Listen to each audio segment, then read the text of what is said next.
Please start. Thank you, Terry. Thanks for the introduction. Yes, I guess let's just share my screen.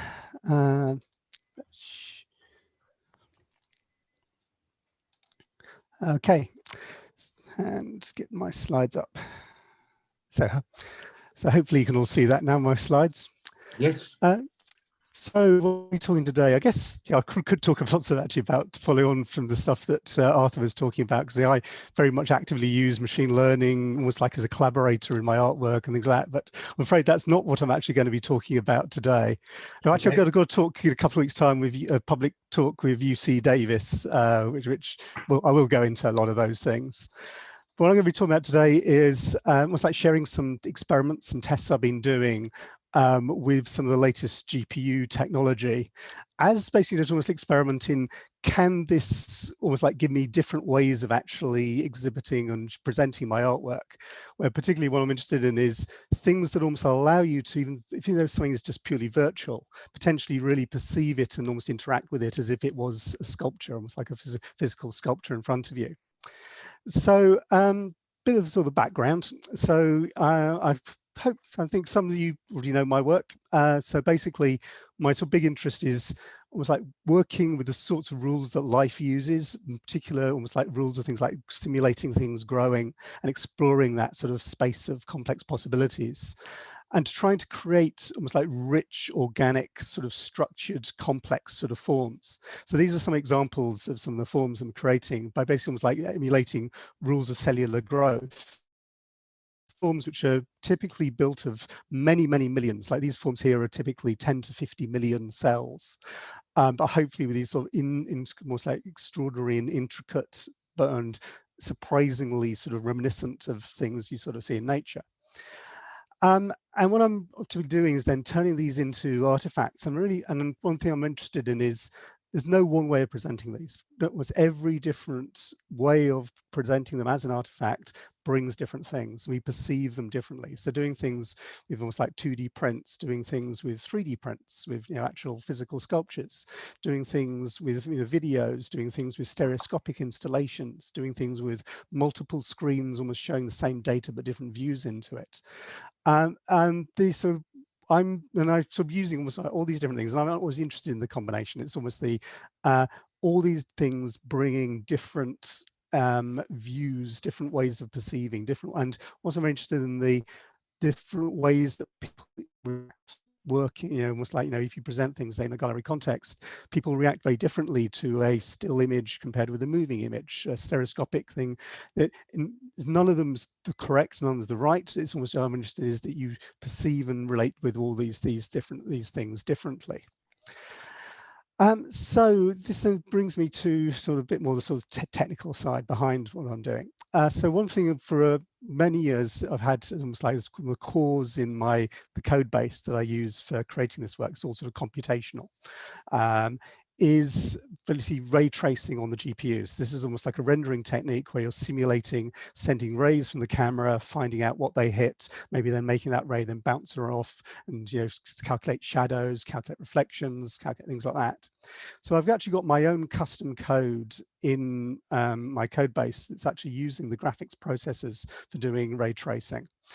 And I'm using this actually actively inside the simulations, from simulating structures to almost like photosynthesis to almost like creating food inside the cells that then allows the cells to grow as part of the actual simulation processes. And I'm also using it to generate and create almost the images and videos and of these forms, so that these renderings that I'm showing on screen here, these are actually produced with my own GPU ray tracing code that's inside my code base. And I'm quite proud of it. It's my own sort of code, and it's capable of about 10 million ray traces a second, which I think sort of reasonably sort of okay, and typically takes a few seconds to produce a high definition video image, or a minute or two to produce the sort of image. This is just the rendering or simulation, but just producing the image. About a minute or two to produce a high resolution, about 8,000 by 8,000 pixel image, which is sort of resolution that I usually use for producing almost like really large sort of gallery prints. But things are changing. So about 2 years ago, NVIDIA brought out a new series of graphics processors called their RTX series, which now have hardware inside the graphics processors, which is specifically designed to do ray tracing really fast. So previously, they were all just these very general sort of processing units inside them designed for doing what's called shaders and OpenGL and things like that. But saying, oh, about 2 years ago, they brought out the RTX series, which has basically got, well, it's got two things. It's got things designed to specifically do machine learning, and it's also got things from inside specifically now designed to do ray tracing really, really fast. And they're claiming that they could, with the RTX series cards, you can get things like 10 billion ray traces a second. Actually, you still see my screen? Just my screen here is just switch back to Terry. You're still there. Okay, great. Okay. Just continue. Everything's all right. All right. So I think I might. Can you still see my screen? Right. No, we can only see you at the moment. I don't know what happened. It was nothing that happened here. Okay, it looks like my screen share from Zoom might have stopped. I know it stopped suddenly. Okay, so let's just share my screen again. You've got it back. Okay. Yeah. Great. Okay. So let's. That's great. Slides back up. Yeah. Okay. We're back in. Great. Okay. Yep. So basically, what they're claiming is about 10 billion ray traces a second, so about 1,000 times faster than I was basically able to get with my own card I'm proud of, but yeah, it's much slower. And there's a library that's NVIDIA provide called Optics, which allows you to write your own custom ray tracing code that makes then use of this, like your new hardware for doing hopefully ray tracing calculations really, really, really fast. So just, back of the envelope calculations, about 1,000 times faster, potentially would allow me to do real time, almost like creating a frame, high definition video frames of my images, my data, potentially about in a hundredth of a second, which then starts opening up a whole range of other potential possibilities of, something that you can actually interact with directly, that you could then move around, that you could then sort of go into, that you could then change focus, you can maybe sort of actually change the data. So actually, instead of it just being almost like I've predetermined this is what you should have a look at, I was giving the agency with the person actually looking at it, so that you can interact with this, you can change your own sort of viewpoint. So this is sort of an experiment. And what I'm sort of showing here is actually some hardware, which I actually created originally for doing installation with actually another work films based on viewing neurons and things. But basically it's sort of stereoscopic viewer. And I'm basically been testing out using this hardware. Can I program this on the new graphics card processing ray tracing? Does it work? Can I work with my data? And what is the experience of actually working with this? This is what I was hoping would actually be a real live demo, so that if it was happening physically, I would then have this out on the table and hopefully you could come and actually try this out. But hopefully the best we could do for now is I'm going to go to a video showing this, and I guess hopefully sometime in the near future, when we can next do a physical thing with Eva, hopefully I can actually show this and you can actually try this out really for yourselves. But this is to be a video. You can sort of see this okay. So this is showing, yes, I can get this sort of working now at real-time rates. So this is a form that I'm looking at. This is in stereo with two 4K screens, so really sort of high definition quality. And I'm getting about 30 frames a second. And I can sort of interact, move around. So I've got controls with an Arduino that allow me to sort of like rotate it, and then with the mouse sort of zoom in, zoom out. So I actually can go to genuinely new viewpoints sort of interactively. And I've said the experience, I think, is so much more like this being a sculpture in front of you. This is what rendering is using a technique what's called ambient occlusion. So it's effectively almost like very diffuse soft shadows, which are almost reminiscent of some of the sort of early scientific imagery of, sort of illustrations, feel like Ernst Haeckel and things. And as you go in really close, you can see this is genuinely almost every individual cell is its own geometry. This is not like a low resolution approximation using a game engine. This is directly rendering to each cell as a primitive with about 50 million cells. And this is another experiment now trying out sort of changing focus. And I think this is less successful. I still need to sort of work on this. But basically the idea is that, changing the depth of focus maybe also helps sort of perceive dimensionality, perceives the sort of like these are sort of sculpturally. So I've changed one of the controls to be almost like zooming in, zooming out, changing the focal plane. And it, I think, produced some really interesting, very soft, subtle images, but not quite interactive yet. It's all, but it only goes down to about sort of 5 frames a second. And this is a different rendering technique which I've often used for videos and prints things, which is almost like an X-ray like rendering, where it was instead of just hitting a cell and then rendering the shadows, you just keep on going through to one cell, next, almost like lots and lots and lots of transparency. This, I think, produced some really interesting looking imagery, but I couldn't get things like 50 million cells running in real time. It drops to about sort of 1.5 to 3 frames a second, not yet real time. But with these ones, if I drop the number of cells down to here, I've got one with about 4 million cells, I can get back to real time. So this is a form, and it's almost like very sort of ephemeral form with these lots and lots of layers of transparency. And one thing I've found with this is that I've genuinely almost discovered structures which are inside data I'd already seen images of, but I wasn't aware of, by actually being able to see these stereoscopically and then manipulate almost me deciding as how it moves, which gives them, I think, a very enhanced version of what's called structure from motion. It's almost like really helps you just understand the structure. I've almost like realized there are structures, I think interesting structures inside some of these forms, which I wasn't aware of previously. So it's at least I can sort of generally say, from my point of view, I'm to be able to perceive things differently by being able to almost have a sort of really quite surprisingly rich way of being able to view such complex data.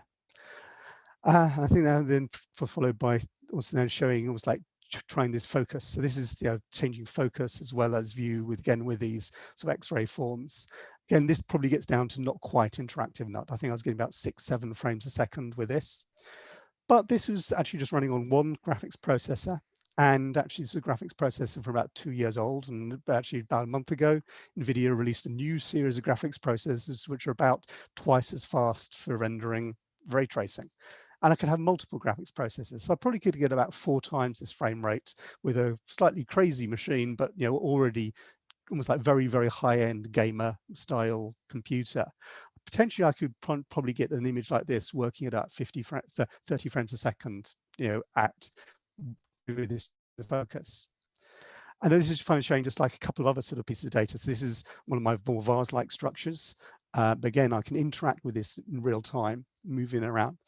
And I think this, I can potentially also, I have my own software which I use for exploring this sort of space of possibilities, which actually combines some machine learning with genetic techniques and various ones like that. And one thing, well, I'm usually then generating lots of forms at what I call the ceiling level. And potentially with the software, I could then use this as a viewer instantly. It's almost like as soon as I've got a form generating a simulation, load it up and then view it interactively, stereoscopically in 3D. So I think this is also hopefully a really useful thing, as well as potentially for producing artifacts and for galleries, for myself, for exploring this sort of space possibilities. And this is actually a recent piece. This is where I'm working on some possible things to almost fabricate at room scale. So very almost like tree-like structures with almost like bark-like in parts and roots, which is all genuinely emergent just from these very low-level sort of cell division rules. I hope this sort of shows that, again, I can load up the complex data in the simulations and interact sort of directly with it. So I think it's a quick conclusion. One thing I was getting about 100 times speed up, not 1,000 times speed up, but that's enough to get interactivity. I mean, the reason I'm only getting 100, if I say only 100, it's still a billion ray traces a second, which is quite mind-blowing, the sort of capabilities of these sort of equipment.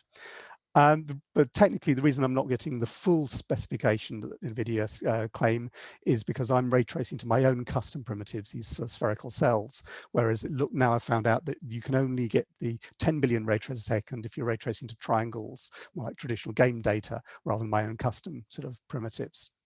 But what I'm finding is, I can genuinely get interactive, modification of viewpoint for this ambient occlusion with about 60 million cells, and for X-rays about 4 million cells. So I think that's already got to a point. It works. It's potentially usable for creating a new type of artifact. And I really feel the sort of perception of it, particularly as it's less passive. It's almost like you've got agency. You are changing the viewpoint yourself. It feels so much more like a sculpture that you have in front of you, that you can, change your perception. You can control where you are, how you perceive it, rather than being passively watching a video that I've decided where you're going to have a look at it from. And I think this particularly this sort of combination of you being able to change the point of view and then very high resolution stereoscopic viewer at the same time, I think it produces a particularly sort of powerful sense of structure and depth, particularly with these sort of very, very intricate sort of structures and forms. Okay, I think that's basically the end of my presentation. So thank you. And the depth of those images, which is quite amazing, isn't it? You feel you can see right into them and round the corners. Hopefully you can sort of see that so much more if you could try this out. So I really want to do this as a demo session, you know, at EVA originally. But I know you didn't say, you said it wasn't a continuation of what you were doing. You were going to talk about something different. But of course, for somebody like me, I can see it as a very logical continuation of the other work that I've seen you do. Absolutely, it's part of this is a new thing. That's hopefully it's an experiment, but hopefully it's a successful experiment with caveats, I guess. And hopefully this is now something I can think of as having a really quite rich way of presenting new artifacts. I mean, it almost promises to create images